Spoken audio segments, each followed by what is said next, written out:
Selamat datang Mbak Rahayu Saraswati Joyohadikusumo selaku Ketua Jaringan Nasional Anti Tindak Pidana Perdagangan Orang. Jadi Bapak Ibu semua saudara-saudara, Mbak Rahayu memang anggota DPR periode ini, pimpinan juga di Komisi 7 kalau nggak salah ya Mbak ya, tapi kapasitas beliau sebagai Ketua Jaringan Nasional. Mungkin silakan Mbak, tadi Pak Kapolda 14 menit, Mbak Rahayu mungkin 14 menit juga. Silakan Mbak. Terima kasih pimpinan. Assalamualaikum warahmatullahi wabarakatuh. Shalom, Om Swastiastu, Sukihotu, salam sejahtera bagi kita semua, pimpinan, Bapak Ketua dan para Wakil Ketua, para anggota Komisi 3 yang saya hormati dan saya banggakan. Izin saya memperkenalkan diri terlebih dahulu bersama dengan rekan-rekan saya yang hadir pada siang hari ini.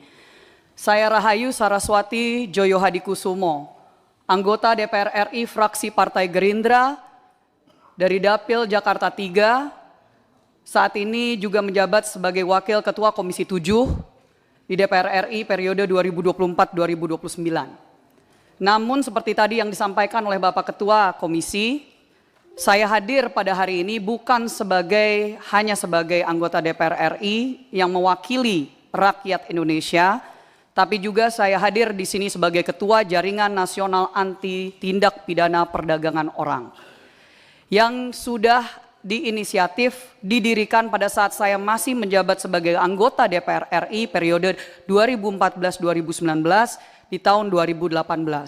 Sekarang kami sudah memiliki 30 anggota organisasi, NGOs, civil societies, dan juga individu-individu yang fokus untuk melawan perdagangan orang yang menjadi permasalahan besar di Indonesia. Saya tidak akan terlalu panjang lebar karena nanti saya akan serahkan kepada rekan saya yang merupakan Ketua Harian Jaringan Nasional Anti TPPO. Tapi saya mau memberikan sedikit konteks Bapak Ibu kenapa saya hadir di sini. Dan kenapa urusan Saudara Rudy Soik ini menjadi sesuatu yang saya secara pribadi angkat. Karena penting untuk konteks ini. Yang pertama, saya mohon izin juga kepada yang saya hormati tentunya jajaran dari Polda NTT. Izin Pak Kapolda dan Bapak-Bapak sekalian, mungkin Bapak tidak begitu mengenal. Tadi saya mendengar di awal Bapak tidak begitu mengenal Saudara Ibda Rudy Soik. Saya sudah mengenal beliau bertahun-tahun. Awal mulanya saya ini sebenarnya sebagai aktivis anti perdagangan orang sebelum saya menjadi anggota DPR. Karena saya mendirikan Yayasan Parinama Asta dari tahun 2012. Saya menjadi anggota DPR RI pertama kali 2014. Saya memulai perjuangan melawan perdagangan orang dari tahun 2009. Di tahun 2018 waktu saya menginisiatif untuk mendirikan Jaringan Nasional Anti TPPO, saya bertemu dengan tokoh-tokoh luar biasa seperti Romo Pascal. Di samping saya, ketua harian kami adalah Romo Chrysanthus Pascalis Saturnus. Tahun lalu beliau yang saya yakin di Komisi 3 yang adalah incumbent petahana sudah sangat mengenal nama beliau.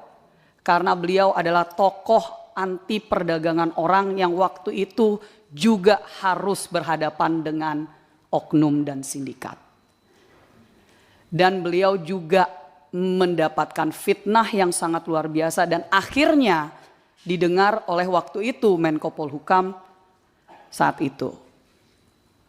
Jadi Bapak Ibu sekalian, kami hadir di sini juga bersama dengan yang bersangkutan langsung selain dari Romo Pascal ada Ibda Rudy Soik yang duduk di sebelah kanan bersama dengan istri beliau dan juga tim advokasi dan izin juga ada di balkon yang tidak bisa masuk ke dalam ruangan. Ada tokoh-tokoh juga yang sudah mengenal Saudara Rudy Soik sudah bertahun-tahun juga dan bersama-sama melawan sindikat-sindikat yang ada di NTT dan di dunia ini, tapi terutama saya mau meng-highlight ada Suster Lauren dan Pendeta Emi Sahertian. Mereka berdua yang dikenal Bapak Ibu sebagai suster dan pendeta kargo. Karena yang setiap hari, setiap tahun ratusan jenazah PMI mereka terima di NTT. Hampir setiap tahun ratusan jenazah warga negara Indonesia, warga NTT mereka terima. Dan mereka juga hadir di sini untuk memberikan kesaksian jika kapanpun Bapak Ibu memerlukan sebagai tokoh-tokoh yang memang dihormati dan sudah sangat mengenal dengan saudara Rudy Soik. Izin pimpinan sedikit background karena awalnya jujur saya tidak mau mengangkat ini ke publik waktu masih persoalan demosi, dimutasi ke Papua dan seterusnya.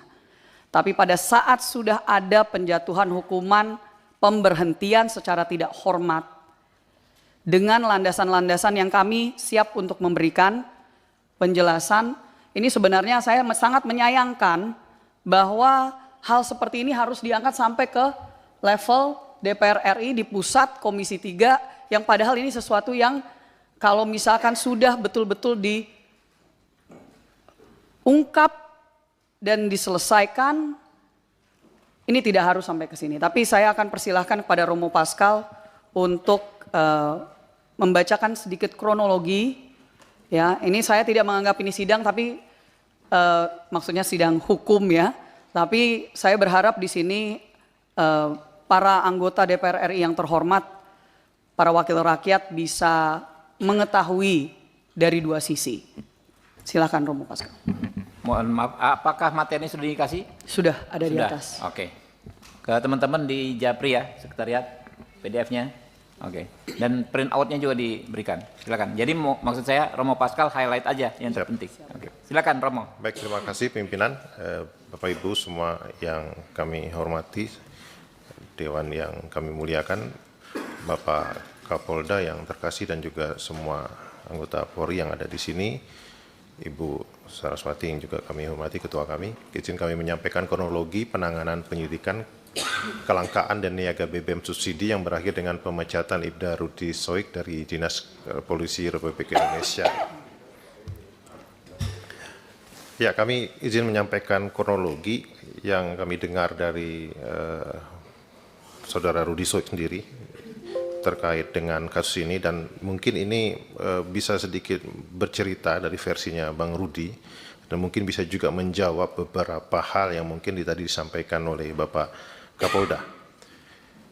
Nah, kronologi ini dimulai dari tanggal 15 Juni 2024 ketika pada saat itu saudara Ibda Rudy Soik bersama dengan AKP Yohanes Wardi, Kasat Serser Polresta Kupang Kota, menghadap ke Polresta Kota Kupang, Kombes Pol Adinan Manurung, dan menyampaikan informasi terkait kelangkaan minyak subsidi jenis solar untuk nelayan Nusa Tenggara Timur. Ya.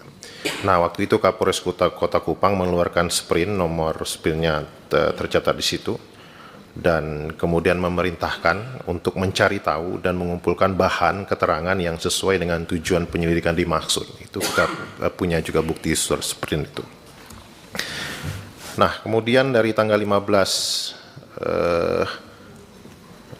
Juni lalu berlanjut ke tanggal 22 Juni 2024. Waktu itu sekitar pukul 16 saudara Rudy Soik menurut pengakuan beliau didatangi di rumahnya oleh oknum aparat bernama Ida Ikram, anggota kriminal khusus Kepolisian Daerah Nusa Tenggara Timur, Krimsus Polda NTT, yang berdinas pada Subdit 4 yang menangani kejahatan BBM, dan beliau menyampaikan dalam percakapan kepada Bang Rudy, saudara Rudy waktu itu, jika abang mengungkap kelangkaan bahan bakar minyak BBM di Kota Kupang, maka akan berdampak kepada Krimsus Polda NTT.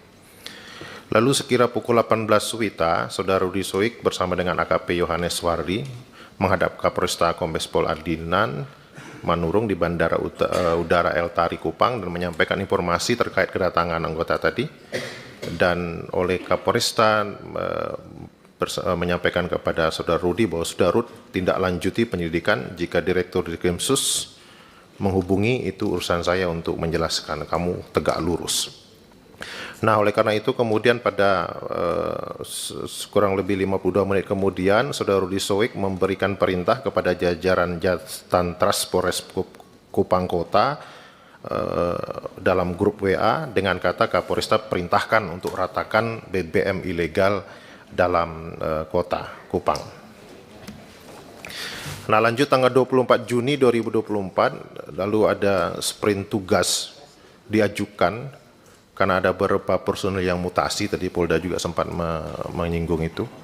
Lalu sekitar jam 21.22 WITA, Saudara Rudi Soik memberikan perintah lewat WA grup Jatantras. Ini ada semua, screenshotnya semua kita siapkan, yang mana dalam surat menegaskan bahwa nama-nama dalam surat perintah tugas itu untuk esok bergerak dengan Saudara Rudi Soik untuk menyikat semua minyak ilegal dimanapun harus ditangkap, siapapun mafianya ditangkap, kurang lebih seperti itu. Lalu 25 Juni 2024, sekira pukul 9 pagi, 3 anggota Reskrim Polres Kota Kupang, Saudara Ibnu, Ramli, Johannes Busa menghadap dan melaporkan kepada Saudara Ibda Rudi Soik bahwa residivis BBM bernama Ahmad Ansar sudah mulai main minyak dengan modus menggunakan barcode nelayan. Nah, sekira pukul 12.40 WITA, Saudara Ibda Rudi Soik memimpin 11 anggota untuk bergerak ke tempat penampungan minyak subsidi milik Ahmad Ansar di Kecamatan Alak, Kota Kupang. Tetapi dalam perjalanan, Saudara Ibda Rudi Soik mendapat informasi bahwa Ahmad Ansar sudah menyetorkan uang koordinasi kepada oknum anggota Reskrim Polresta Kupang Kota sejumlah 4 juta rupiah. Dan karena itu Saudara Rudi Soik meminta anggota untuk menepi di sebuah restoran terdekat dengan Polda NTT, yaitu restoran MP Masterpiece, dengan maksud untuk melakukan konfirmasi kepada Kasat Serse AKP Yohanes Suardi apakah beliau mendapatkan uang koordinasi dari Ahmad Ansar atau tidak. Saat itu Saudara Rudi Soik menghubungi Kasat Reserse dan menanyakan terkait informasi setoran uang 4 juta tersebut, dan Kasat Serse AKP Yohanes Suardi menjelaskan kepada Saudara Ibda Rudi Soik tidak ada uang itu, dan mengatakan kepada Saudara Ibda Rudi Soik, nanti tunggu di situ, kita makan siang bersama anggota baru bahas sekalian soal ini. Nah, saat menunggu itu, Aibtu Ibnu Sanda menyampaikan kepada Saudara Ibda Rudi Soik, Komandan tunggu Pak Kasat di sini saja biar saya pimpin anggota ke tempat penampungan minyak milik Ahmad. Dan saat itu Rudi Soik menjawab, ya, sudah pimpin anggota saya standby di sini menunggu Kasat. Nanti kembali dari tempat Ahmad baru kita makan di sini. Lanjut, setelah anggota bergerak ke tempatnya Ahmad Ansar, Saudara Ibda Rudi Soik berjalan masuk ke ruangan tunggu restoran Masterpiece, dan karena menunggu cukup lama Kasat datang dan anggota kembali dari lokasi penampungan milik Ahmad Ansar agak lama, maka Saudara Rudi Soik membuka HP dan melihat story di WA yang di situ Saudara Ibda Rudi Soik melihat HP junior beliau aktif yang disebutkan tadi. Lalu beliau coba menghubungi 2 orang junior Polwan yang bertugas di Polda NTT dan menyampaikan, kakak ada makan di restoran Masterpiece, kalau mau gabung nanti silakan merapat. Lalu kedua Polwan menjawab, oke kakak, kami merapat, tapi kami tidak bisa lama karena mau antar anak les dengan waktu yang bersamaan. Lalu Kasat Reserse mereka masuk sama-sama ke restoran itu dan masuk ke ruangan VIP dan mencicipi makanan yang dihidangkan di meja ruangan VIP. Saya nggak tahu ini benar nggak Rudi karaoke siang-siang hari ini. Pada saat makan, 11 anggota Reskrim Polres Kupang yang telah kembali dari tempat Ahmad Ansar dicegat untuk tidak boleh masuk bersama Saudara Ibda Rudi Soik dan oknum anggota Propam Polda NTT Aibtu Untung Pato Pelohi, teman baiknya Ansar Ahmad. Nanti di berikutnya kami akan jelaskan juga dari mana dia teman baik, yang tiba-tiba ada di restoran. Selanjutnya anggota Propam Polda NTT lainnya yang ada di parkiran masuk ke ruangan VIP bertemu Saudara Ibda Rudi Soik dan bertanya, lagi buat apa Rud? Saudara Ibda Rudi Soik menjawab, kami lagi makan. Selanjutnya beliau keluar dan melihat anggota beliau tetap berada di parkiran, bertanya kepada mereka, kenapa tidak masuk? Lalu mereka menjawab bahwa mereka dilarang oleh oknum Paminal atas nama Aibtu Untung Pato Pelohi atas kejadian itu. Lalu Saudara Ibda Rudi Soik melaporkan kepada Kapolresta Kupang, dan Kapolresta Kota Kupang menyampaikan kepada saudara Rudi Soik ada musuh dalam selimut. Ada screenshot WA-nya. Dan kemudian saudara Rudi Soik bertanya kepada saudara Aibtu Untung Patopelohi, kenapa melarang anggota saya masuk dalam ruangan, dan kemudian dijawab beta pas masuk di parkiran anggota semua ada di situ, jadi beta bilang balisu. 26 Juni 2024, Saudara Ibda Rudi Soik melakukan pengecekan terkait perizinan penampungan minyak milik Ansar Ahmad pada salah satu oknum dinas perikanan pada saat itu, dan Ibda Rudi Soik mendapatkan informasi terkait nama Lau Aguan, seorang pengusaha kelahiran Cilacap yang memiliki lebih dari 6 kapal penangkap ikan yang diberikan rekomendasi oleh Dinas Perikanan dan Kelautan Provinsi NTT sebagai pengguna minyak subsidi jenis solar. Lalu kemudian saudara Ibda Rudi Soik mencoba mencari informasi mengenai cara menggunakan barcode pada BBM subsidi, dan beliau peroleh adalah pada saat pengisian BBM subsidi semua orang wajib memiliki barcode atas nama sendiri, apalagi pengisian BBM yang kapasitasnya besar. Jadi Ahmad Ansar ini tidak memiliki barcode. Selanjutnya dalam proses penyelidikan, saudara Ibda Rudi Soik juga mendapatkan informasi bahwa ada anggotanya melakukan pengawalan pembelian minyak subsidi oleh saudara Ahmad Ansar.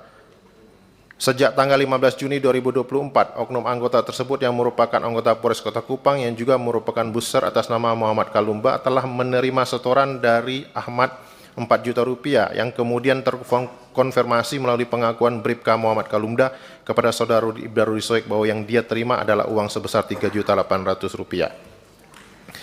27 Juni, Saudara Ibda Rudi Soik bersama anggota Jasan Trans Polres Kota Kupang melanjutkan penyelidikan yang mendatangi rumah Ahmad Ansar.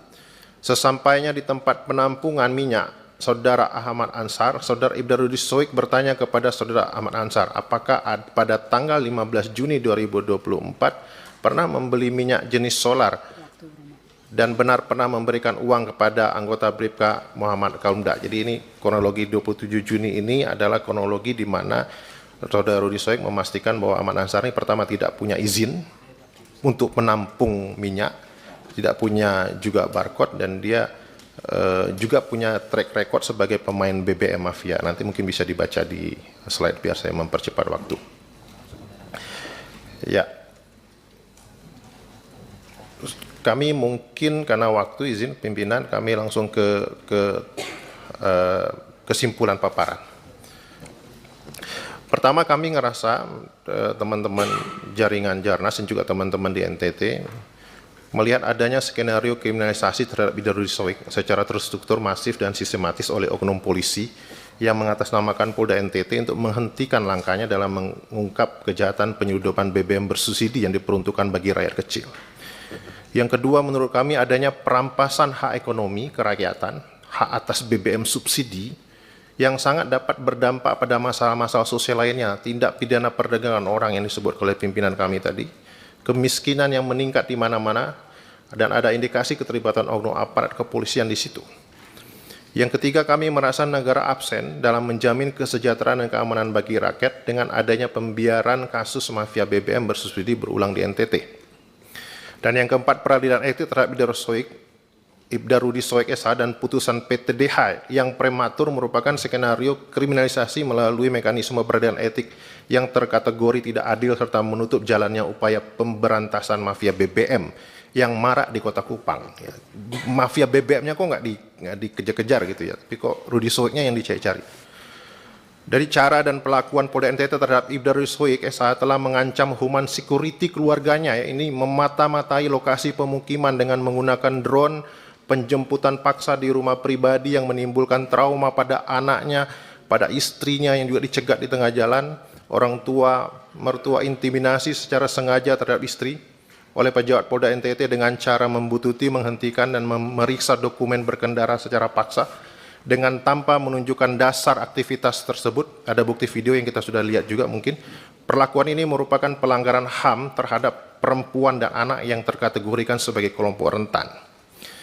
Karena itu kami mendesak agar program NTT dibersihkan dari aparat yang terindikasi